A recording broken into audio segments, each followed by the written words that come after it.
হ্যাঁ তোমাকে তো বলতে হবে চলে যাবো। হ্যাঁ, আমি তাও বলেছি আমি আমি ভাবি তুমি আছো, তো এসে দেখছি তো তুমি নেই, বেরিয়ে গেছো। আমি তো আমি স্যারকে জিজ্ঞেস করছিলাম যে হ্যাঁ। আমি এরকম এরকম ব্যাপার যাবো, একটু ভাই আছে। কিছু বলে নাই। হ্যাঁ, স্যার কথা বলে না ওটা ভাবছি। হ্যাঁ সে এসে দেখি স্যার ভাবছিল মানে শনিবার না অন্য কিছু। হ্যাঁ দিয়ে দেখলো যে ও আজ তো শনিবার, ভাবছি যে তাহলে তুই চলে যাবে, দিকে আসতে হবে।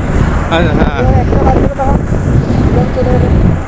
না তুমি তো আমাকে একটু বলতে, আমি তোমার সঙ্গে বেরিয়ে যেতাম। আমি আবার সেই 3টের সময়, অনেক দেরি হয়ে গেল, বাসটা এলো তারপরে। সেটা হচ্ছে আমাদের বাঁকুড়ার ছেলেটা, হ্যাঁ, বিষ্ণুপুরের ছেলেটা। ইউনিভার্স ছেলেটা এবার ও আমাকে ও বললো স্যার আমি একটু দেরি করে যাবো। আমি বললাম, দরকার না, আমি দেরি করে আমি বেরিয়ে যাই। ও বাবা, ও সেই সরস্বতী পুজো ব্যস্ত ছিল কলেজে। এরপরে আমার কথা আমি আবার সেই এখান থেকে বাস ধরে আবার এলাম। আমার কথাগুলো ছিল কাজ।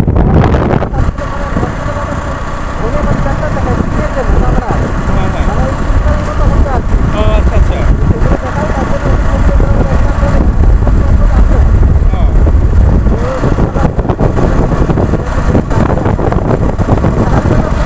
হ্যাঁ হ্যাঁ হ্যাঁ। না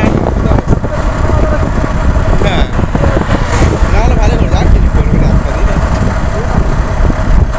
যে তুমি একটা সময় বেরিয়ে গেছিলে।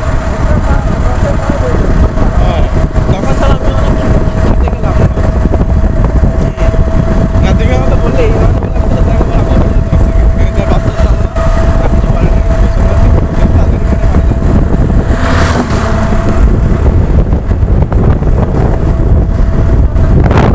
এই শনিবারও বেরিয়ে সকাল করে বেরিয়ে যাবো